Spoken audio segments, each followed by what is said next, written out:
Oh, look at how that sun is giving me these stripes, but that is okay. Peace, everybody. Can y'all hear me? Hopefully the sun will rise up soon and I won't be so, even though I kind of like it. Looks like I got a little print going on. Y'all let me know if y'all can hear me, okay? Let me know if you guys can hear me. Give me a hi, a what's up, a thumbs up, or something letting me know that y'all can hear me. Also letting me know that you enjoy the stripes. Hopefully it's not too distracting. Peace and welcome. Listen, we are about to dive into some of the ways that women are losing their spiritual power, okay? This is such an interesting topic because if we don't know what is depleting us, what is draining us, what is exhausting us, if we don't know what that is, then we can't make adjustments so that we can live a life of power. So, Barbara says she can hear me. Awesome. Everybody else, y'all let me know if y'all can hear me too. Is this microphone microphoning? Okay, is this microphone microphoning? Because I do have it on and I want it to work. Shout out to all the brothers that are here too. I know in the title that I put how women are losing their power, but best believe brothers are losing their power in the same exact ways that women are losing their power. Okay. It's so funny the timing that I'm going live. Let me see if I open my blinds. Let's see if it looks different.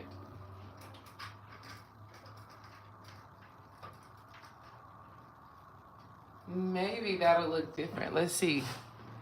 Nope, just looks brighter and way too much sun for my face. I'm glad y'all can hear me though. The sun will be moving up soon. The sun will be moving up a little bit more soon and I won't have this pattern, even though it looks pretty cute. All right, so first of all, we got to understand what power is. Okay. First of all, we got to understand what power is. Power is our ability to heal, our ability to manifest, our ability to create. It is our ability to generate and to activate and ignite internal energy and emotional resources to get shit done. Right? It is our ability to tap into ourselves in order for us to be self-sufficient. And for women and men, it is so very important that we have the energy, that we have the fortitude, that we have the ability to, I'm going to use the words make things happen on our own behalf. I'm using those words, but I want us to know and understand that power is not force, right? So though I'm using the words make things happen, I don't want you all to think of it from a place of I gotta force something into creation. I gotta force something into manifestation. I gotta force this healing.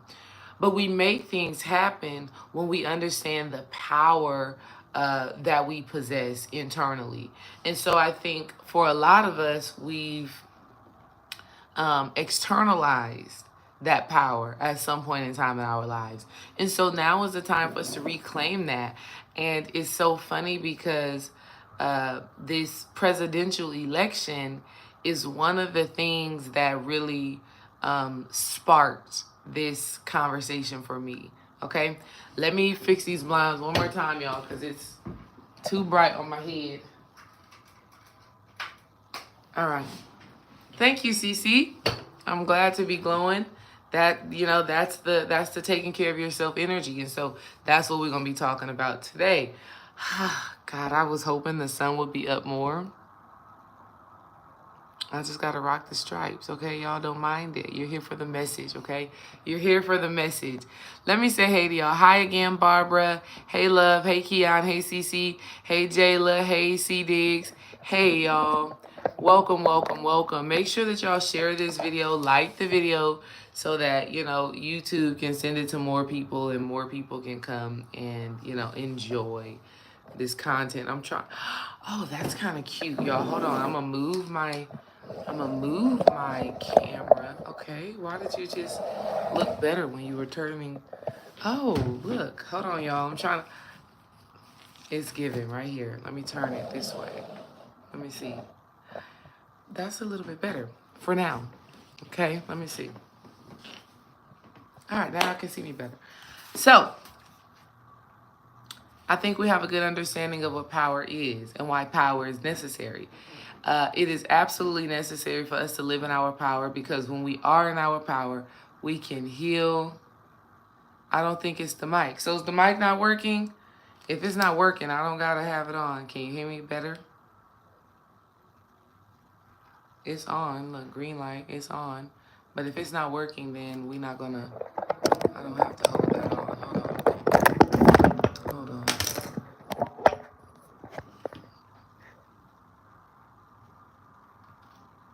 I can hear you. Sound is good. All right, perfect, y'all. I just want to make sure that the sound is good, because if you're talking and people can't hear you, then what's the point of talking? You understand what I mean? So, power is our ability to heal. It's our ability to manifest. It's our ability to influence. It's our ability to create.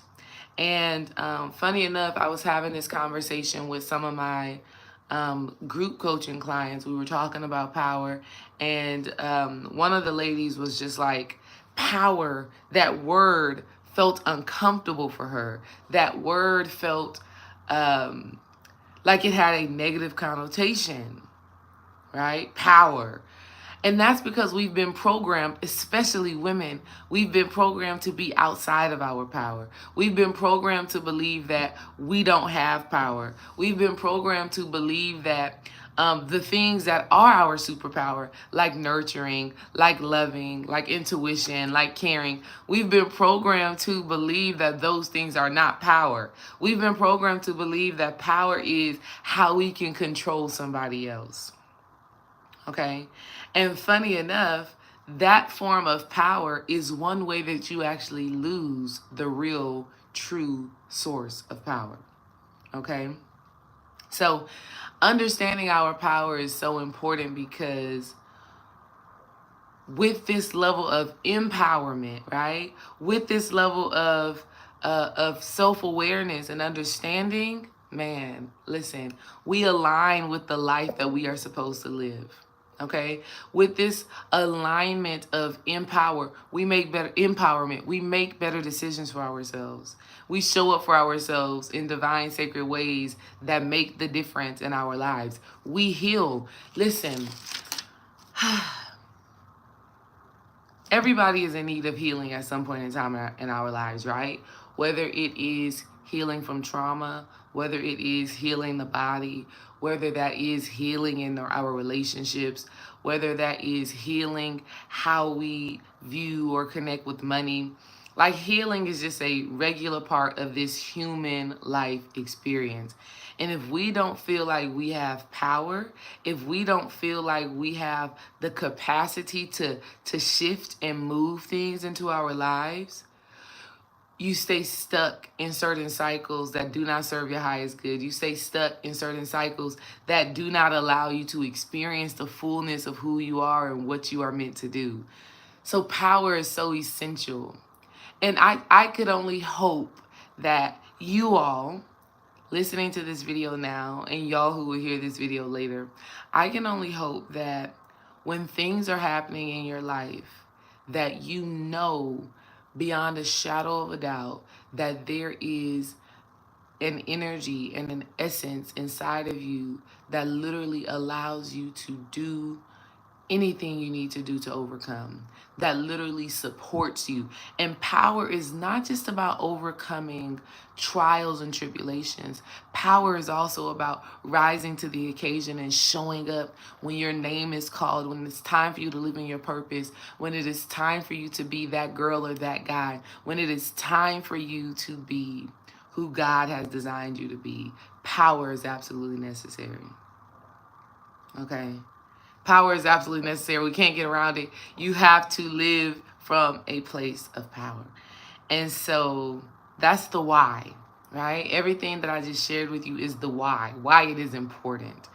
But I want to talk about the things that I recognize in my own life and that I've observed outside of myself that deplete power, that drain us of our power, that suck the life out of us and disable us from healing, from transforming, and from manifesting. All right? Some of these things you may know. Some of them may be unknown. You may be like, wow, I didn't realize that that was a detriment to my spiritual power and to my energetic power. So the first thing for women that to me is one of the most important. I have 10 of them that I want to share with y'all, and they're not in any particular order, right? It's just, I'm just wrote them down. I'm just going to share them.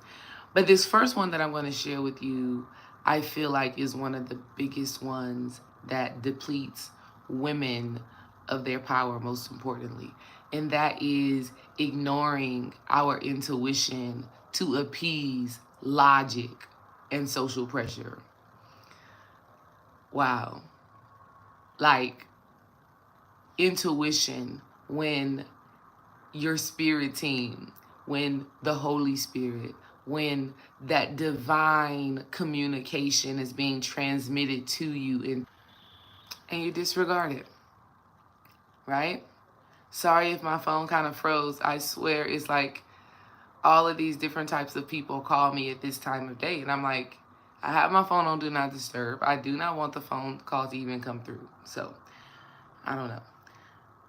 But when we ignore our intuition to appease logic, right? To try to make it make sense in our brains, to try to make something fit where it doesn't fit, right? It's like our intuition may be telling us something isn't working, something isn't right. There's a disconnect that is happening. But because we have this puzzle in our mind, because we have this this 1, 2, 3, 4, this mathematic type of perspective, or because we have this desire to fit in, right? Which is a natural desire. It is a natural desire to want to be a part of a community. It is a natural desire to want to be connected to people. So because we have that, sometimes we'll disregard what our spirit, what that divine guidance is communicating to us in order to not feel outcasted or alienated. And that drains us of our power, right? Because there is power in separation, okay? There is growth and elevation in separation. And sometimes it is our intuition and that divine guidance that we are receiving that goes against the grain. Sometimes it is that very thing that breaks the strongholds and the attachments and the bonds that may be placed on our lives or on the lives of people around us. You know, it brings me back to the Kamala Harris campaign, right? Which I was so baffled by a lot of religious women really supporting Kamala Harris, right? So I don't know if y'all saw this, but this actually came out in the news. Like they actually played this on the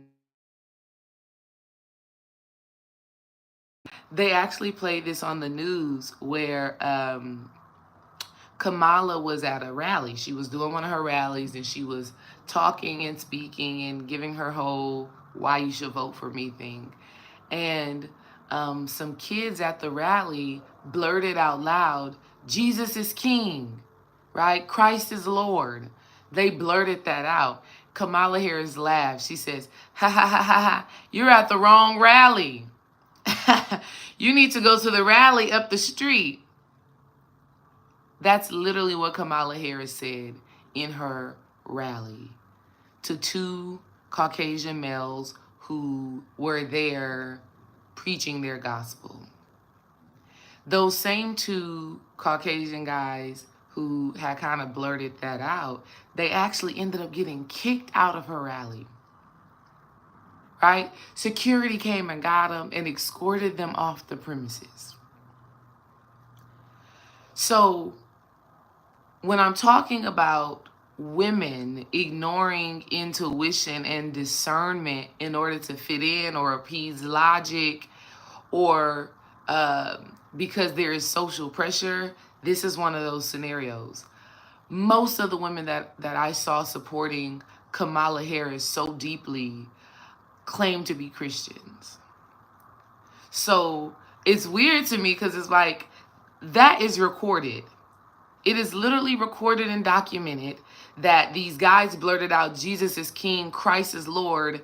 She tells them you're at the wrong rally and then kicks them out. Where were your antennas? Like, ladies, where were your spidey senses? Where were your antennas? Where were your awareness? Where was your Holy Spirit? It was ignored. Why? Because of media. Because the media says Kamala Harris is for black women or for women, right? Or it was ignored because logic and reasoning says you should have pro-choice and women should be able to choose what they do with their bodies. So you disregard your spirit, your intuition, your religion, right? Which is supposed to trump and supersede all things. So there's a loss of power as women when we ignore what we know to be true, when we ignore what resonates deeply in our spirits so that we can, not stick out like a sore thumb, so that we can not be alienated, so that we can not look like we are the black sheep or the rebel or whatever. Okay? And so the reason why ignoring our intuition creates an extreme loss of power as women is because we don't trust in ourselves when we ignore our intuition. Okay? Because when we follow our intuition, beautiful things happen. Magic happens. We end up at the right place at the right time. When we ignore it, right, to fit in a box, when we ignore it to generate this like false sense of safety, when we ignore it, we end up in places and spaces that are not in alignment with who we truly desire to be. And then when we look up and we like, God damn it, I knew I should have did that and I didn't do it. And so when that happens so much, this lack of trust becomes so prominent. This lack of trust becomes such a real thing in our life experience. You don't know if you should be dating that man. You don't know if you should switch this job. You don't know if you should do this. All because you couldn't balance out your head and your heart. All because you couldn't, listen to that whisper in your spirit. So that's one of the major ways we as women lose power. Hey, Jenny. Welcome. Happy Thursday. Hey, C. Diggs. Hey, Butterfly Purple Silver 44. Hey, Nicole. Hey, Vash. Hey, sis. Oh, thank you. Thank you. I'm feeling great. I did my own hair last night, y'all. I did my own hair. A form of power is being self-sufficient, right? Of course, I also love to pay to get my hair done, but I had to just get it done quickly. So had to do what I had to do, but I appreciate that.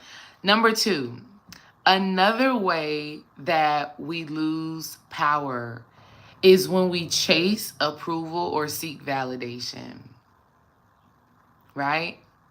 So y'all know I'm back coaching volleyball, loving it. It's such when you do something that you love, it really opens so many doors to so many things. So I'm back coaching volleyball, and I am a coordinator, right? So I coach the coaches. I tell them how to be successful. And so yesterday, one of the other coaches, she sends me a text message and she's like, "Hey, Coach Desiree, today is my first day coaching the advanced class and I'm really feeling underprepared and overwhelmed," right? Now, mind you, this specific young lady is very prepared, right? Like, she's very thorough. Like, she comes to volleyball practice with her journal and she has all of her stuff and and she's like she's just that type of person. If I had to say what type of personality trait, it's A-type, right? When those A-type personalities are those people that have to journal everything, they have to write everything down, they got to have it in their handy dandy notebook, things have to be. So for her to message me saying that she was underprepared and overwhelmed, to me, was actually a seek for validation and approval. Because there's no way that you're underprepared. You're not underprepared. In fact, you were overprepared, right? This specific young lady does not know how to flow. And so what she was needing from me when she messaged me yesterday was the affirmation that she already knows how to do it. And so, of course, I gave her that because that's what I'm supposed to do in this position. So I messaged her. I texted her back and I said, girl, I said, your personality is one that is set up for success. Don't overthink this. The only thing you need to incorporate into this practice plan that is different from what you've been doing in the past is make it more intense. Make it more competitive. That's it and that's all. Don't second guess yourself. Don't question yourself. You got this. And she just texted me back, you're right. Thank you. You know? So she didn't need a logic, reasoning, formulation on how to be successful.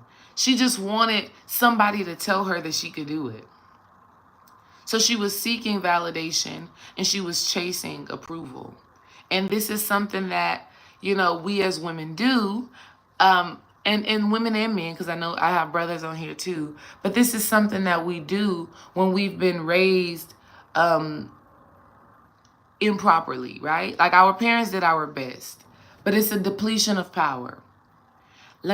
Here's a great understanding of how this happens. And if you have children, I implore you to raise them in this specific way. Remember when we were growing up and we had to do some sort of work, or we had to, maybe take a test at school or create some sort of art project or whatever. And you go and you show your parents and you're like, look, mommy, look, daddy, look what I did. And they just say, good job. I love it. I like it. From those moments, we were being programmed with the idea that a parent's approval, a teacher's approval, a friend's approval is what gives us power, is what makes us feel good enough, is what makes us feel successful. And in those moments, we were literally depleting our own internal power to say we are good enough, to say we are great, to say this is enough. So one of the things that we have to start doing now as parents, right? And just as people who love, right? As people who love, instead of telling people, good job, I like that, right? And unconsciously taking and absorbing the power from somebody else, what we have to do instead is ask them, how do you like it? What do you think about it? Like imagine if our parents would have instead of saying, good job, I like it, I approve, I validate what you just did, imagine if they just asked us to consider how we feel about it. That's power. That's power. If our parents would have said, what do you think about how well you did? What do you think about that thing you just did? We would know and understand that the only thing that truly matters is how we think and how we feel about ourselves. And so as women, when we are needing someone to say, you look beautiful today, when we are needing someone to say, I like the way you did that, or I love the way you did that, when you have that need, there's a difference between liking to hear that. Like I like to hear it, but I don't need to hear it, right? Because before I came here and got on this camera, I looked in the mirror and said, girl, I like that. You did that. Shit, last night when I did my hair and I was in the mirror, I was like, ooh, I killed this. I killed this, I had already big upped myself, right? And yet, and still this morning when I took my bonnet off, right? And I was walking around the house, I still want to dream to say, yeah, baby, you did your hair good. I still, like hearing that from him, but I already had given it to myself. So if he said it or not, it wouldn't have, here's the key. If Dream would not have said, he likes my hair, which he did say, if he wouldn't have said it, it wouldn't have been a question of if it's good or not. It would have been a question of awareness. Does that make sense, y'all? Let me know if y'all are picking up that, right? See, when we're looking for, is somebody giving me the affirmation that it is good, that it is right, that is well, that is one thing. And that's the thing that drains the power. For me, it wasn't that. For me, it was, is he going to notice it? Okay? So, as women, we have to be validating ourselves, affirming ourselves, uplifting ourselves, encouraging ourselves, pouring into ourselves. Because if we don't, we're being depleted in the sense that someone else's opinion of us trumps our opinion of ourselves. Wow. And you know what that goes back into? That goes back into number one, where I talked about ignoring intuition. And what that means is someone else's voice is louder in your head than your own voice. And we know that that happens. Goes back to the parenting, right? A lot of times, the criticism that we're hearing in our minds is not our voice. That's our mama's voice, our daddy's voice, the friend's voice. It's the voice of the person who was loudest in our ear when we were growing up. And so that's a drain of our power. All right? Number three, the third thing that really drains us of our power as women, that I think a lot of women are, maybe, y'all spiritual women, y'all know this, but like women who are in the hustle and bustle of life, you know, I think a lot of them are coming into the understanding, but many are still not. And that is avoiding rest and stillness.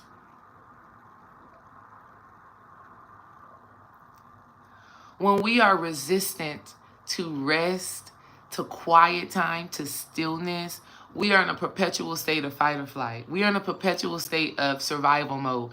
And that shit is not generating power, right? In fact, that's the false sense of power. Because we believe... Y'all hear those birds?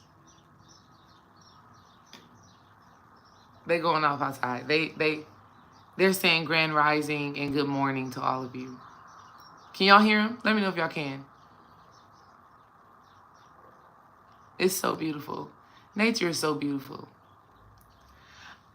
Even with them going so hard right now, I believe that this specific one is a big one for some of you women who are on here today. This specific one, this avoiding rest and stillness, I think is of high importance. Because we all know that if you don't sit yourself down, your body will sit you down, right? Your spirit team will sit you down. And it'll do so in a way that can make you feel like you're really at a breaking point. And we know that's not okay, right? We know that's not okay. We don't want our bodies to force us to sit because we are avoiding rest and we're resistant to rest. So when we avoid rest, we deplete our power because in rest, we are replenished, right? Not only are we replenished with actual physical energy and vitality, but we are replenished with spiritual energy. Because in the stillness, that's when that intuition and that inner voice gets to come through better. So I was just telling y'all this a little while ago, how I was like caught up in social pressure, because I keep it real with y'all, right? I was caught up in social pressure with feeling like I had to live my life a certain way in order for me to experience the success that I desire, right? Because I see myself doing amazing things, right? I'm already doing amazing things. I already love my life today, but I see myself really, the vision that God has given me for what it is I'm meant to do. If I spend time thinking about it, I'll shed a tear, you know? And so I was believing that I had to be a certain type of person to do it. I was believing that I had to be that A-type personality. I was believing that I had to have this gung-ho, this gung-ho, strong-willed, nothing's gonna stop me type energy. And sometimes I still battle with that, with feeling like I have to be on go mode and that I always have to be in motion, that I always have to be ahead of the game, that I cannot allow the game to come to me, right? And there's a lot of dynamics that play into that. My relationship kind of plays into that. My children play into that. You know, what I see, you know, as I watch podcasts and mass media, and you got to be up at 6 o'clock in the morning. Sleep is for suckers. You know, that's the whole podcast title, Sleep is for Suckers, right? That's delusional as hell. Sleep is necessary. But the propaganda that has been publicized is that you need to be up. You need to be up 5, 6 o'clock in the morning. So for me personally, there have been times in my life where I'm forcing myself to wake up before my body is actually prepared to be up. I'm like, you know, wait, 6 o'clock in the morning comes, 5:30 in the morning comes, and I still feel sleepy. I know on one hand, that can just be a mental thing, right? But on another hand, it's literally a physical thing where you aren't well rested. Where I wasn't well rested. And so instead of getting that extra hour, 30 minutes, however much longer I needed, I would tell myself, no, I got to get up, right? And for a moment, right? For a moment, once I get moving, I take my morning shower, brush my teeth, do all the things. For a moment, I felt good. But then afternoon time, I'm sleepy. And so I was avoiding the rest that I needed in order to align with what I was told is the pathway to success. And so now, you know, I just don't do that. Because when I get good rest, when I wake up, when my body is like, let's go. See, you know, it's the jobs. Having a job, it's that really programs us to disregard what our body is communicating, right? And that really starts from going to school, right? Going to school all of those months, right? And all of those years. I said months because I'm thinking about my kids, right? But all of those years of school and having to be at school at 7:30 or be at school at 8 o'clock. And, you know, it is that really creates that habit of ignoring what you feel and what you know you need in order to align with the status quo. And so that keeps us in a perpetual state of fight or flight. When we don't get enough rest, exactly, Dr. Siona, conditioning. So when we don't get enough rest, we're in survival mode because we dozing off like, you know, you doing all of that. You yawning all day. You got to drink hella cups of coffee. Now you're depleted. You're energetically depleted. You're spiritually depleted. Now you don't have the actual power that you need to manifest. The actual power that you need to be mindful. The actual power that you need to be magnetic. You know? So as women, we cannot avoid a rest. We cannot avoid rest and stillness. Okay? We gotta schedule. If you are that type of person, if you are that A-type person, if you are a woman that is more in her masculine bag, because we do need both sides of our right and left brain. We need both. But if you are a woman that be on go mode, you are exerting external power and not activating internal power. And whenever we are pushing that power outward by doing, by going, there comes a point in time where our body, like C. Dig says, our body shuts down and says no. Okay? Number 4. One of the ways that a lot of women are unknowingly losing power is by disregarding their sexual energy. Yeah. When you're trying to be a Mother Teresa, when you are, there's a time and a place. Let me say it this way. There is a time and a place for abstinence. Okay? There is a time and a place for abstinence. When I'm doing a lot of deep, heavy spiritual work, even though I'm a married woman, right? I will be abstinent for however long I need to be abstinent to complete a certain cycle of spiritual work that I need to complete within myself, right? On the other hand, there are some times where I will intentionally increase that sexual activity and that sexual engagement because needing that oneness, needing that masculine physical energy to support me, may also be a space and time in my life. But I think a lot of times, 2 things are happening. So when I say disregarding sexual energy, it's not always about suppression.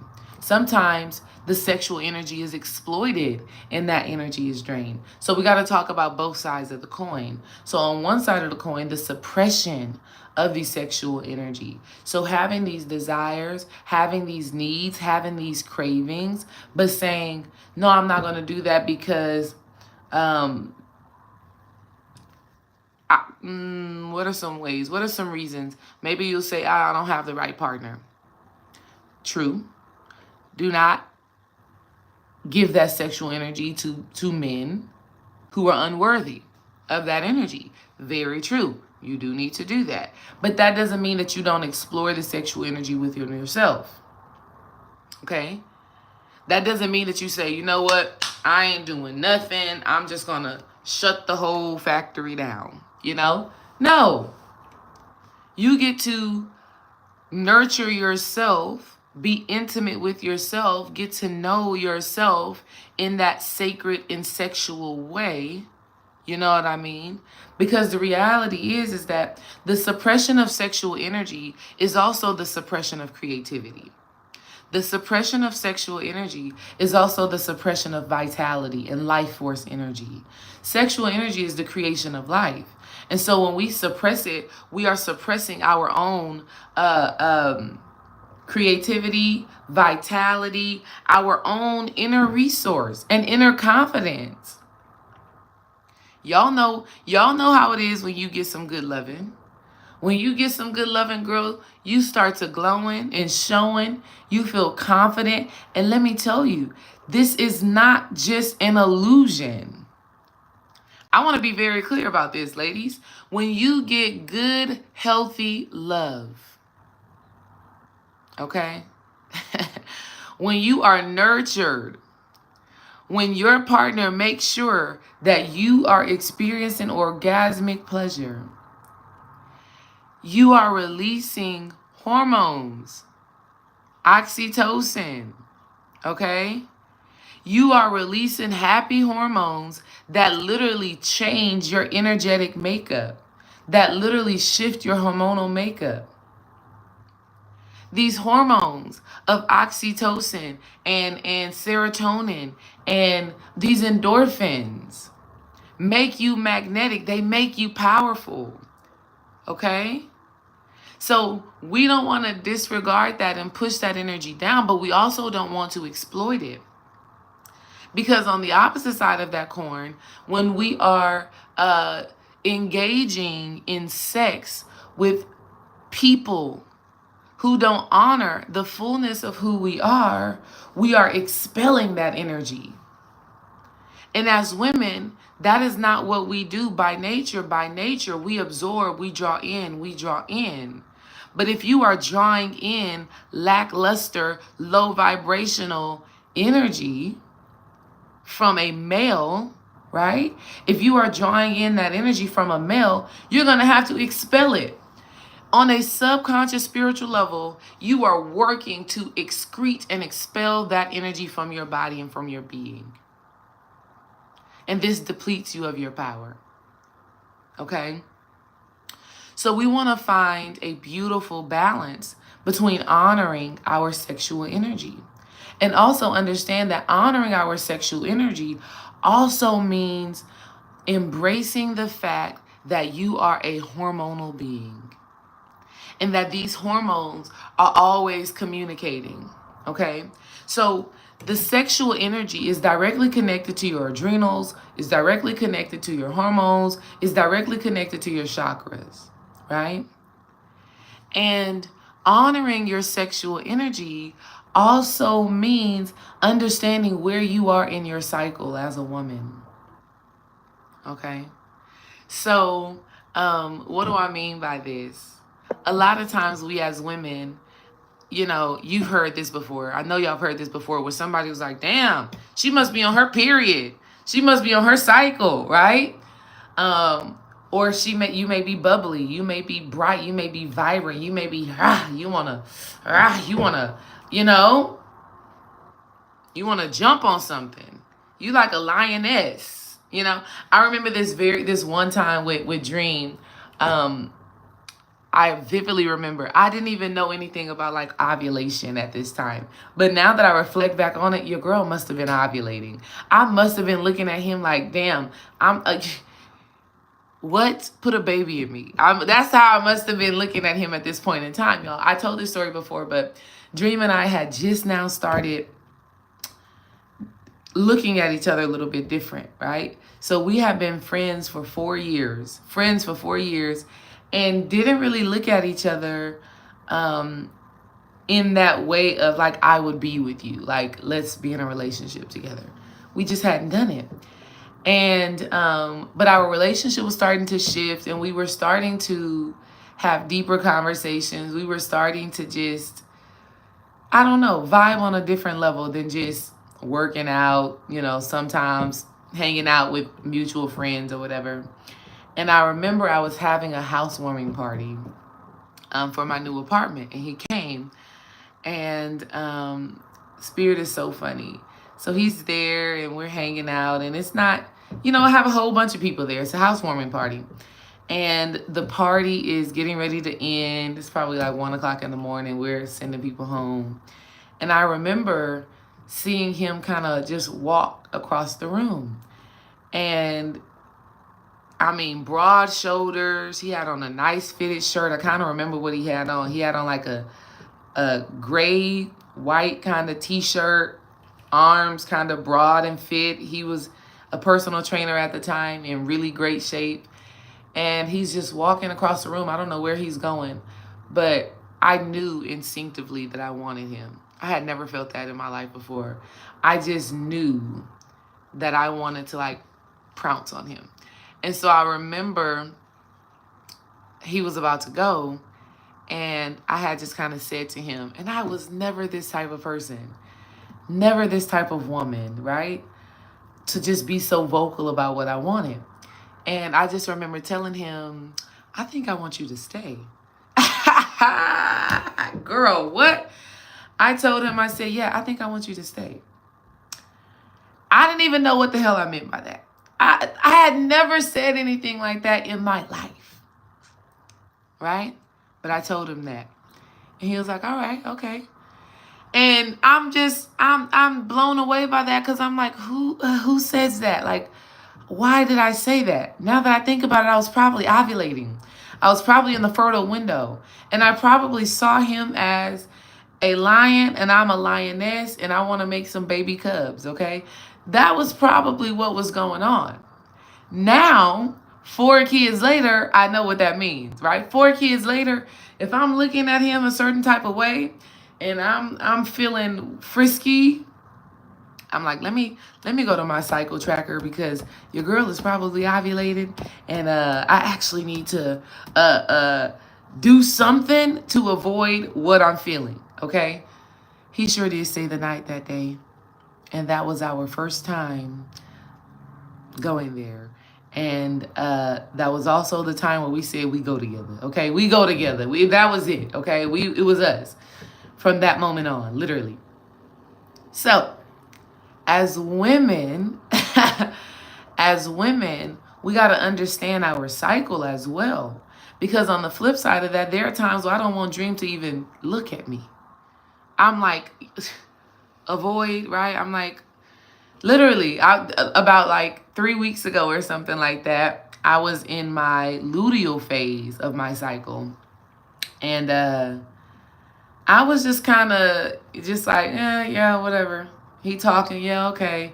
Not rude, not mean, but not very excited, right? Not very energetic, because the hormones that are going on inside of me right now don't lend or don't speak to that energy, okay?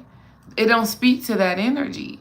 And so during that time, I told him, I said, yeah, babe, you know, you're not going to get a very excitable me right now, just because hormonally it's just not what's happening. Now, that doesn't mean as women our hormones control us, right?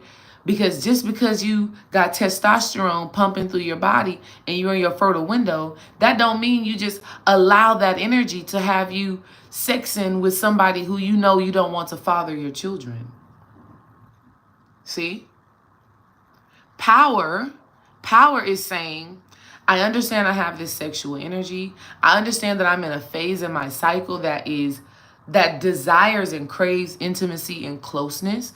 I understand that I'm in that space, but I also have to be responsible with my energy in knowing that whoever I'm around, I don't want them to be the father of my children. They're not worthy of me giving them a legacy. But see, a lot of women in today's time are like, I'm horny. I want some sex. I'm going to have some sex with this person that I want to have sex with. This man is condom avoidant, right? He's whatever. He said don't feel the same. Y'all know how it goes, right? Just being real about it. And you don't yield your power.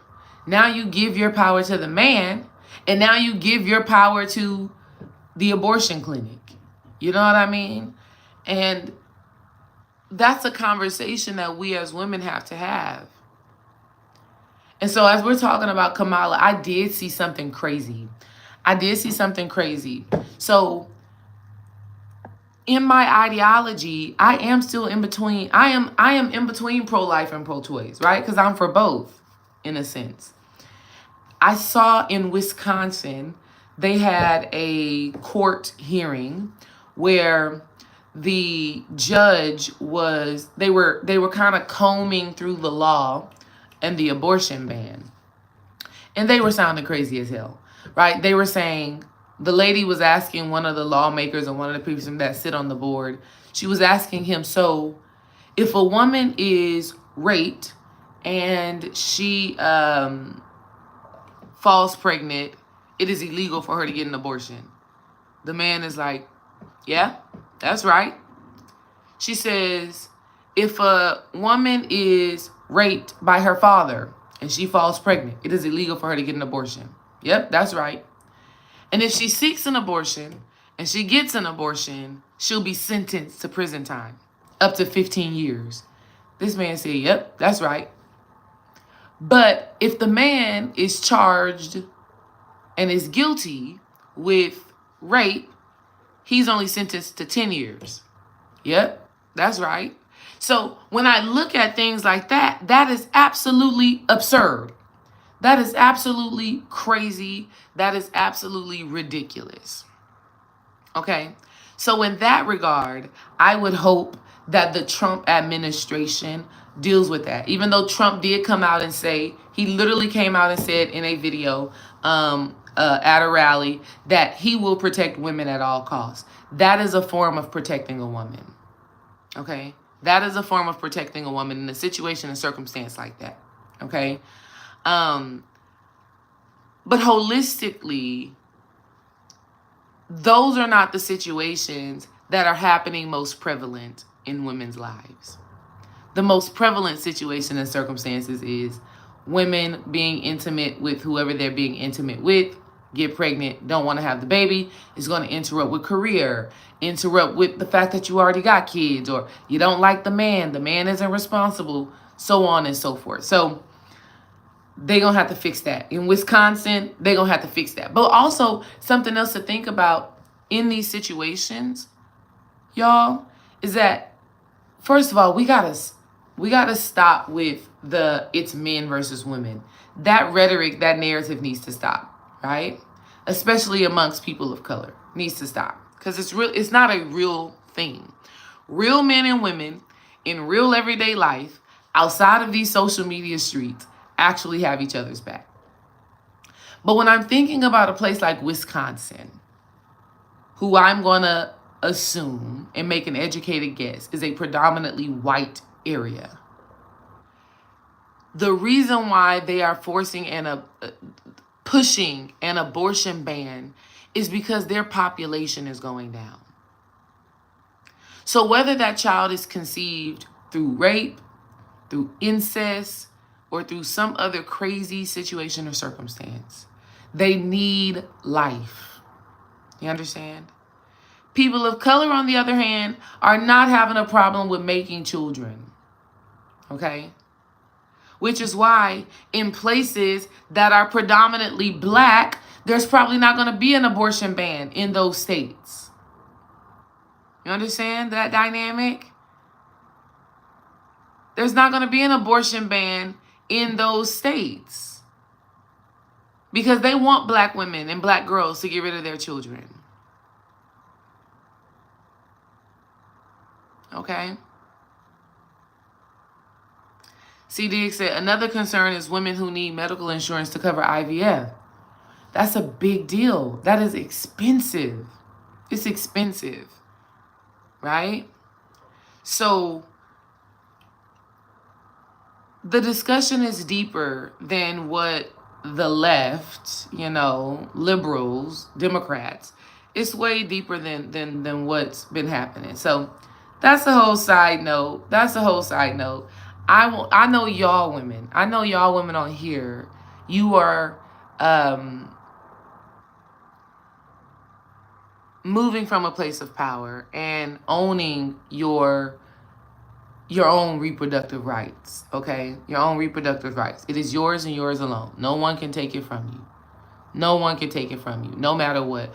With that being said, I want to drop in a little nugget right here. On November 30th, which is Kimmy's 3rd birthday. Kimmy is turning 3, y'all. Can you believe it?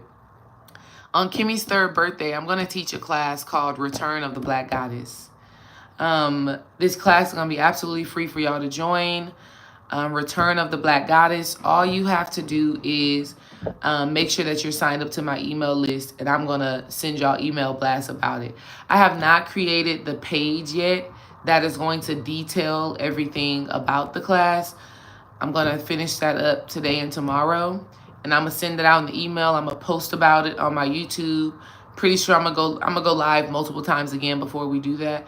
But I'm going to teach a class called Return of the Black Goddess, because when I think about what we are experiencing right now and the conversation that we're having surrounding reproductive rights, surrounding women in general, I have to think about my own birth experience, right? My first time having a C-section was with Kimmy, and it was an emergency C-section.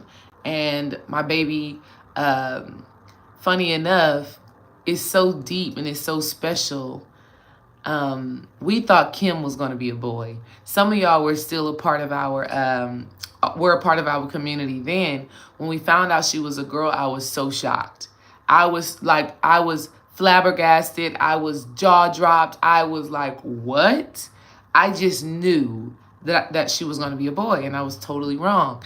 And it was funny because for her gender reveal, we had got this banner made. And we got this banner saved because she's going to have this when she gets older, right? When she gets older, when she has her own house, or when she has her own room, she's going to have this banner made. The banner says return the return of Kim. It says something like that. You already know that Kim is, it represents black, right? The name Kim is black. Also, ancient Kemet, which is ancient Egypt. So on the banner, she has Egyptian statues on it, and she has a pyramid on it, and it says the return of Kim. And 3 years later, my entire birth experience and everything that led up to her being who she is has just been a return of the goddess. It has just been an understanding of what it means to come back into ourselves, right? And not limit, right? And not limit ourselves. Thanks for the donation, Rise and Vibe, Tasis. So I'm going to teach a class basically focusing on all the things that I've learned in having an abortion, in having a C-section, in having Kim via C-section, in what it meant for me to make peace with that being my birth experience, and reconnect to that womanhood, reconnect to that sacredness. Because I delivered 2 of my children vaginally, unmedicated, out of the hospital. And so at one point in my life, that was like the epitome of womanhood. Like, what? I popped them babies out. One was born on the bed. One was born in the car. I'm a woman. I'm a goddess. I'm a superhero, right? And then so to have another birth where I had to have medical assistance, which could be looked at as if I surrendered my power into the hands of a doctor. And so all of the healing work and coming back to my goddesshood and recognizing that that experience is still sacred and godly and divine, coming back to that, there's so much that I've learned about my womb, my little C-section scar. It's a badge of honor now. So many of us women experience things that make us feel stripped of our divine femininity. Many of us are experiencing things right now that make us feel like we are not the woman that we were designed and created to be, right? Whether that is issues with pregnancy, issues with orgasm, issues with love and relationships, and being held in the highest regard as a woman. So this Return of the Goddess class that I'm going to do November 30th on the morning of my baby's birthday is really going to focus on how do we call back that goddess energy? How do we look at the good and the bad, the light and the dark of our lives, and make sense of it, right? And make sense of it. So we're going to do that November 30th, 10 a.m. So y'all save the date. Just wanted to put that out there real quick. Listen, I have 1, 2, 3, 4, 5. I have 5 more ways that we as women deplete ourselves of our power unknowingly. I think I'm going to share one more with y'all, and then I'm going to talk about how do we take it back, okay? Because I don't want to hold y'all too long. We're already at the hour mark, okay? Another way that they're so good. I don't know which one I want to use. Okay, I'm going to put two together. Another way that a lot of us as women have unknowingly given away our power is through absorbing other people's emotions, right? Absorbing other people's emotions and allowing the thoughts and opinions of others to become our voice. We kind of talked about this a little while ago, where we talk about self-criticism and self-mutilation. These are all ways that we give up our power, okay? These are all ways that we drain ourselves, all right? Let's see. Here's one of the ways that we do it, though, that gives up our power that I want you guys to be aware of. Okay, ladies, this is so very important. Okay, come in. Really listen to this. Really listen to this. Stop defending someone else's narrative of you. Stop feeling like you have to prove somebody wrong about you. Let me say that again another way. Stop feeling like you have to make sure they know who you are. Stop feeling like you have to defend who you actually are. It's draining. It is so draining to have to make sure that somebody else knows that the way they're thinking of you, the way they are seeing you, is inaccurate. Real power is understanding how they see you as a reflection of them, and that's okay. And we have to do this in our most intimate relationships,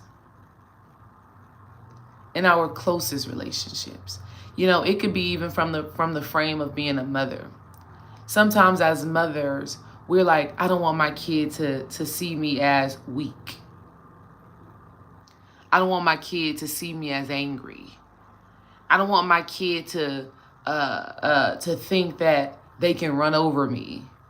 I don't want my kid to think that they can, like, they run the show.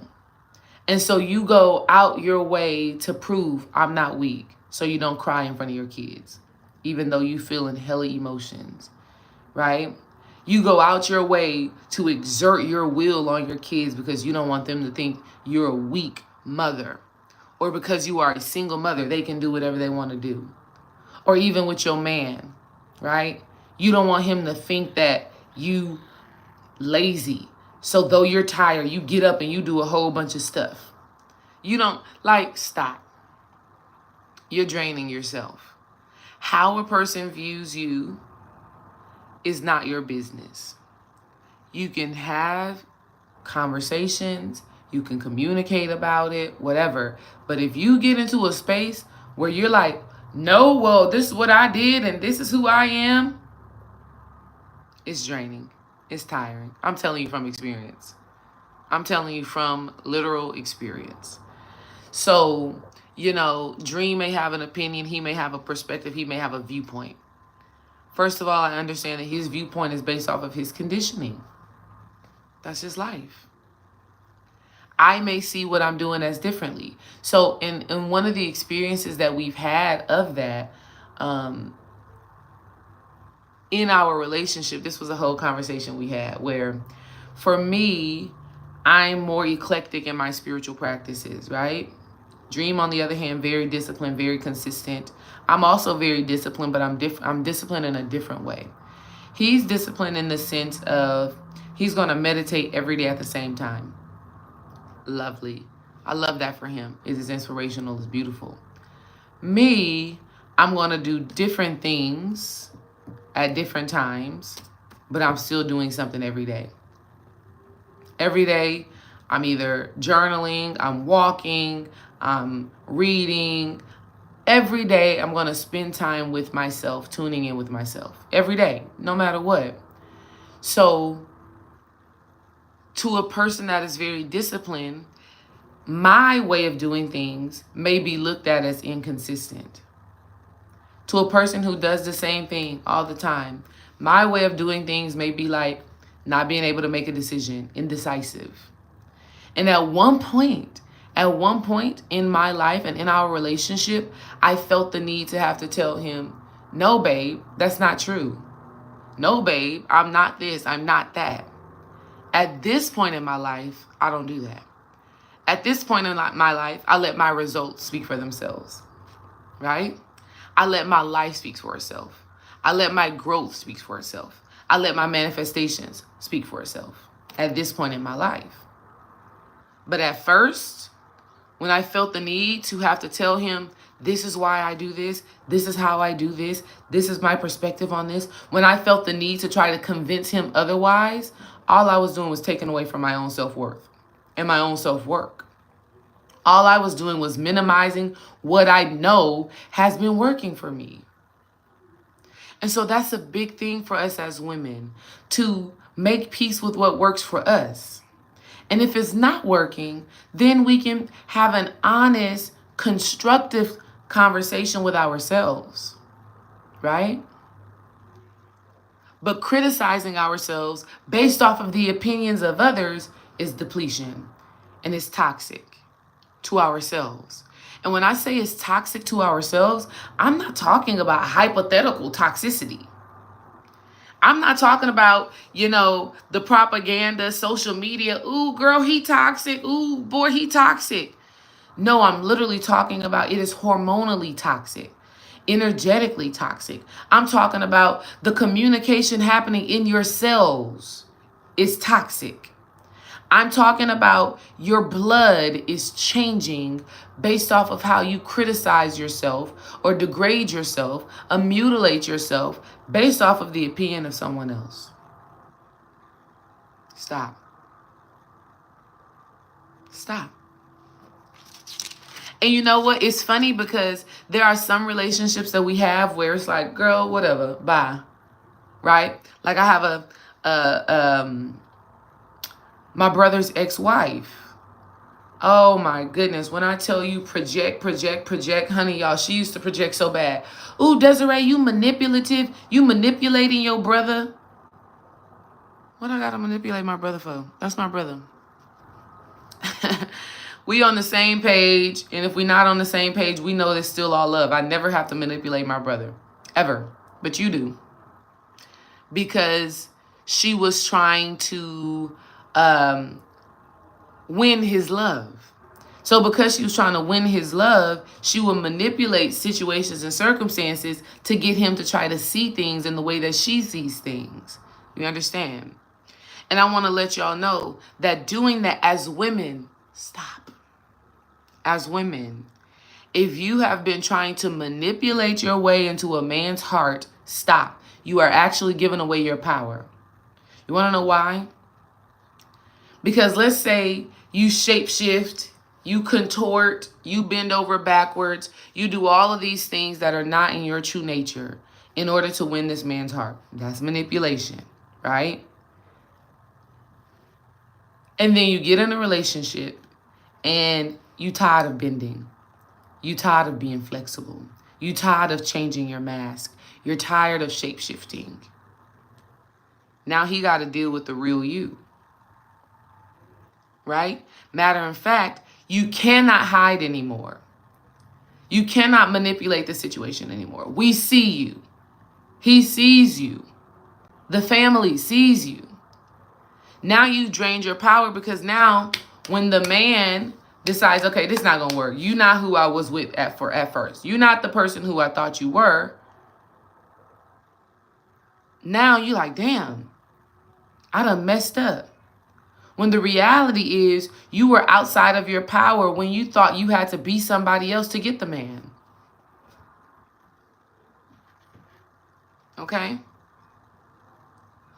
Whenever you feel like you have to exert power or flex on somebody else, you're outside of your real essence of power. Okay? Why am I frozen?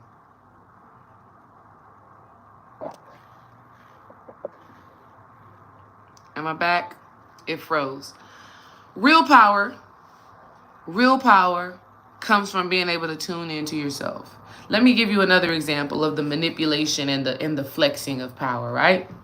So going back, we're back? Awesome. Going back to my ex-sister-in-law. Man, this was crazy. It was a holiday. Y'all want to hear a crazy story?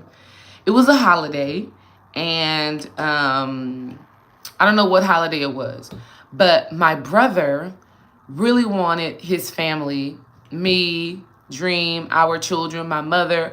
He wanted all his family to come together to his new house. They had just got a house, and we hadn't all been over there and celebrated, right? A lot of times when we celebrate, our family comes to our house, Dream and I's house, or our family goes to my mother's house. That's where we spend our holidays at, right? And so this time, my brother had just moved into his house with his wife, and he was like, let's have the family over for this holiday. So the whole family is planning, and everybody knows we're going to his house for the party, or for the family gathering. And my brother texts us, and maybe we should have done something different. But my brother texts us and says, man, y'all, I don't know if we're going to get together over here, man. I don't know, right? So we're kind of feeling funny about that because we're like, wait, we done already planned. My other brother lives an hour outside of Houston. He's already en route to your house. Why are you canceling the family gathering? And then he texts us back saying, never mind, y'all come on, just come on to the house. We get to the house, and we start taking shots or whatever, and we're looking for his wife. Where's your wife, bro? We here. We kicking it. Like, your family is here. Your wife's mother-in-law, sister-in-law, brother-in-law, niece and nephew-in-law, we're here. This is y'all's house.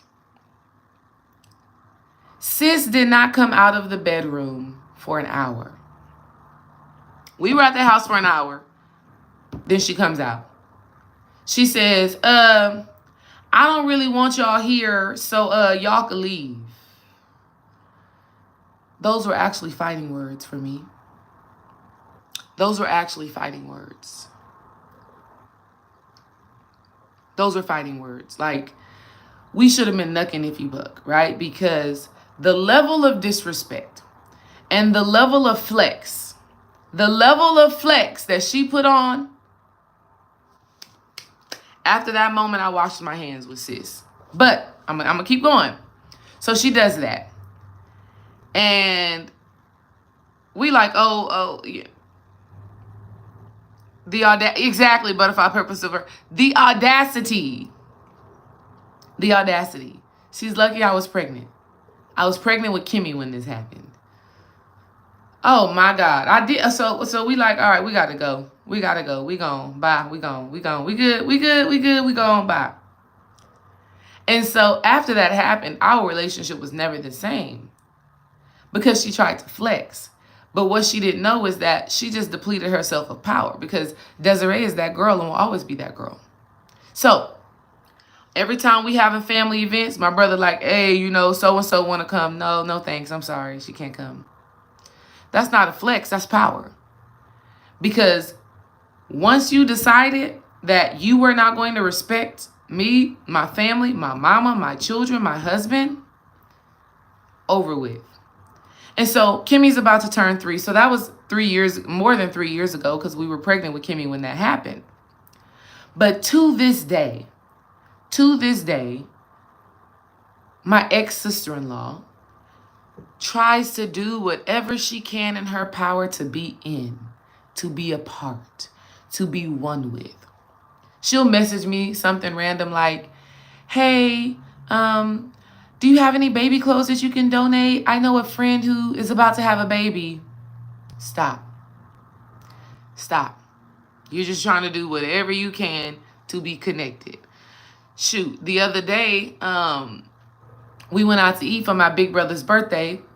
My niece and nephew were with us, her children. And she texted me, hey, Desiree, do you think it's okay if I can FaceTime you so I can see the kids? No. You've lost your power. You've lost your influence. You've lost your ability to connect and have access in that way. You've lost that. You lost that years ago. You better text your ex-husband, and if he don't respond, that's between y'all. You understand? So whenever you, as women, when you try to manipulate or flex or strong arm people, you lose your power.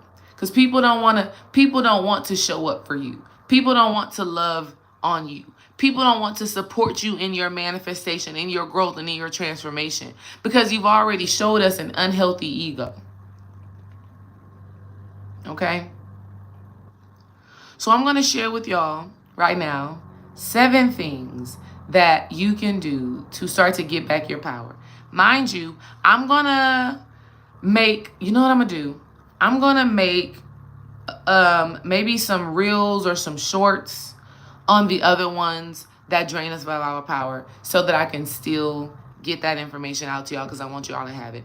So I'm going to do that at a later time, right? 7 things to do to start recalling back your power. The first thing we as women have to do to start calling back our power is recognize that all is one. Right? That's the first thing we got to do. The very first thing we have to do is understand that really everything is interconnected. There is nothing that is separate. There is no experience that you have. There's no trauma that you've had. There's no joy and manifestation that has come into your life that is not directly connected to something else in your life. And so when we start to look at life from a perspective of wholeness, we start to embody more power. Right? We get out of this thought process, of this energy of fragmentation and separation, which creates this essence of loneliness, and that we're by ourselves and we're fending for ourselves. When we know and understand that all is one, we know that we are supported by the Most High. We know that we are loved by the Most High. We know that there are angels and spirit guides and ancestors and family members and soul family that are literally rooting for us. Right? And that is empowering. When you know that you have an army, right? That makes me think about the song, "There's an army rising up." Y'all know that song? It's a gospel song. "There's an army rising up." Then she goes, "To break every chain, break every chain, break every chain." Yeah, there's an army. You may not be able to see that army in your physical reality, but I encourage you to start to look for them. I encourage you to stop looking for just the people who share the same DNA as you to be your army. Sometimes your army is people who may be in another country, who may be in another state, who may be somewhere far away. Your army may be people of a different race. Your army may be people of a different generation. Your army may be people of a different sex. But there's an army. No one man is an island. Okay? So recognizing that all is one, you start to feel empowered, and you start to just know that God's got your back. Okay? Number 2, to call back your power, you're going to have to honor your emotions.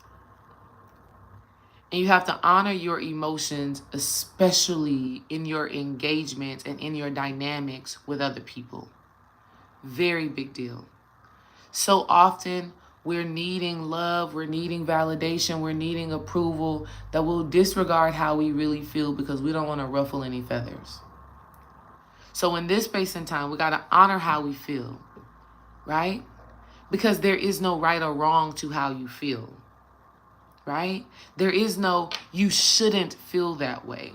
You feel that way because, going back to point number 1, all is one. The reason why you feel the way you feel is because that emotion and that feeling is directly connected to something else. So when we honor it, we give ourselves the opportunity to reflect on what that connection is and do the work to sever that tie. Do the work to disconnect that cord. Do the work, do the alchemy to change that cord and that connection, okay? So you got to honor your emotions. You got to honor how you feel, because there's wisdom in that. There's lessons in that. There's insight in that, okay? Now, honoring your emotions doesn't mean act on your emotions. There's a difference. Number 3, you got to honor yourself. Okay? And what I mean by honoring yourself, I mean you have to become serious and you got to get real about you. So that means if you say you're going to fast, do the fast. You say you're going to exercise, do the exercise. You say you're going to create content and put it out there, put it out there. You say you're going to read, study, go to class, do the things. You say you're going to show up on time to what you got to do, show up on time. Honoring yourself is a great cultivation of power because you realize and you recognize that you always had it inside of you. It's always been there. On a subconscious level, you probably just did not believe in yourself, believe in your ability to do it, right? You didn't tap into your own self-worth to push you to show up for yourself. That's right, accountability. The fourth thing you have to do to call back your power and to embody that energy, because when you embody that energy, you can heal, you can manifest, you can influence, you create, you are just in your power, okay? Is we have to balance our head and our heart. We have to balance our head and our heart, which means, no one aspect of ourselves supersedes the other. So what that means is before we make decisions, before we take action, we tune into our head. One of the ways that you can do this is ask yourself, what do I really think about this? What do I think about this situation? What do I think about this position? What do I think about this situation? What do I really think? What are the thoughts that I have surrounding whatever is going on? Then you go to your heart. What do I feel about this? What do I feel about this? And then you go to your gut. What does my gut say? What do I know deep, deep, deep? What is the deep insight that I have on this thing? And if there's disconnect between those three things, or even if there's just disconnect between the head and the heart, then you spend some time decoding and deciphering that disconnect. And then when you get to a reconciliation, that's when you take action. But there are going to be some things in our lives that we just know. There are going to be some things in our lives that we just know we got to do. And so balancing the head and the heart is not saying, I don't feel like it, and that's why you don't do it. Or it's not overthinking or overanalyzing. And so now you're in anxiety, and this anxiety creates procrastination, and now you don't do it. Okay? What we want to tap into to call back our power is that peace that supersedes all understanding, right? That peace that God gives that is not of this world. If you can find that and let that be your guiding light, you're going to move with the place of power, okay? Number 5, to get back your power, you're going to have to express yourself. Express yourself, you're going to have to express yourself. You're going to have to allow what is in you to come out of you. Now, understand that when you are in a place and there is something negative that needs to come out of you, there's a way that you do that. There's a way that you do that, right? Shit, just the other day, I needed to scream. And I just had to go outside and let it all out. Just let it out. Express yourself. This expression of yourself is also speaking to expressing the divine will of God. So when we're honoring ourselves, we are in our personal will. When we're honoring ourselves, we're doing what we feel like we need to do. When we express ourselves at a higher level, like the throat chakra level, we are expressing the will of God, right? We're showing up in the gift and in the grace we've been granted. And so like this video right now is an expression of God. I've been actually thinking about this video and this content for a few weeks now, actually. Like one of the ladies that's in here right now, or was in here, I don't know if she still is, she's a part of my Alchemy of the Goddess accountability group. And we talked about this like 3 weeks ago. We talked about power, and there's more that I have to speak to y'all about this essence of power. But it just gets so deep and there's only so much time, right? Express yourself. two more things you have to do. One is you have to develop your spiritual eyesight. Because if you can see things from a spiritual place, then you will know and understand what is actually being asked of you, right? I think a lot of times we're not seeing clearly because our spiritual eyesight has been minimized or conditioned, or there's just a lack of trust, right? Yay, Jenny. I'm glad you were doing it.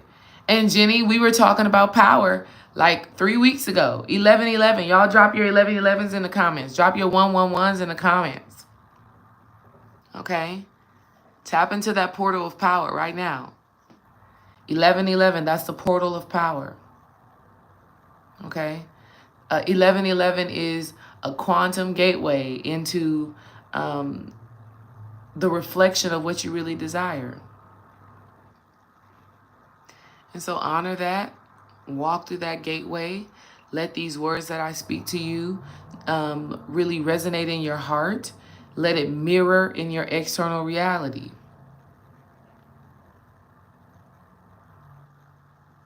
So we need our spiritual eyesight. So how do we develop spiritual eyesight? As we're moving through life, we ask God to reveal to us, what am I really seeing beyond the physical? What am I seeing symbolically? Spiritual eyesight is symbolic eyesight. So what that means is we have to start looking at archetypes, right? There's absolutely nothing that is new under the sun. And because there's nothing new under the sun, there's a lot that's been documented that shows up, okay? I right now am an archetype for you. Sage archetype, right? Mother archetype, okay? That's all this stuff is. That's all life is. Best believe your employee, right? Your boss, or people that even work for you. They're all symbolizing an archetypical, or how do I say the word? I can't even think about how to say the word properly, and that's okay. But everybody is representing something deeper than what meets the eye.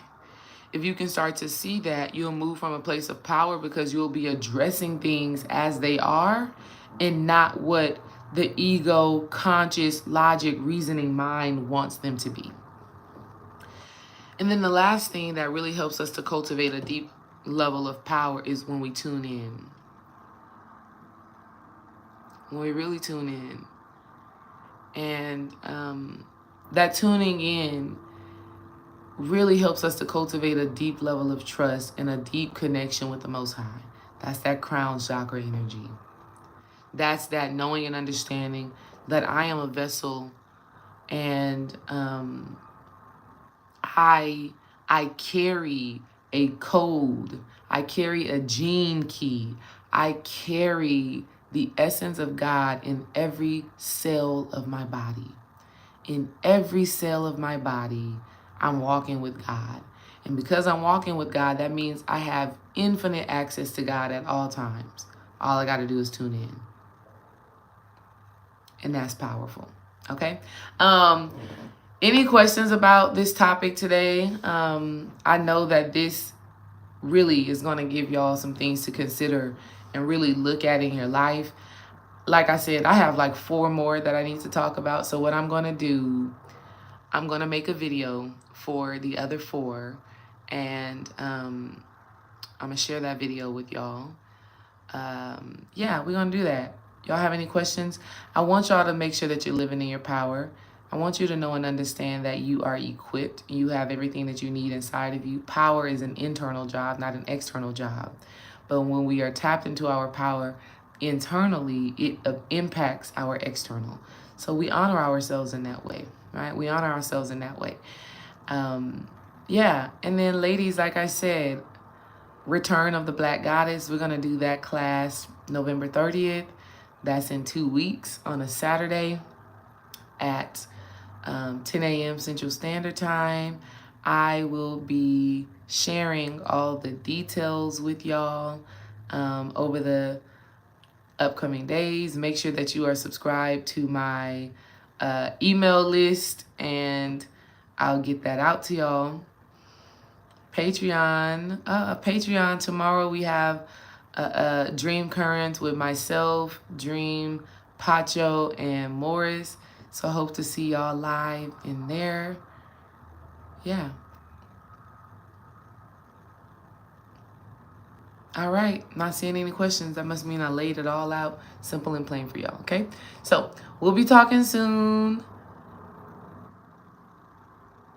Yeah, we'll be talking soon. Peace and love, y'all.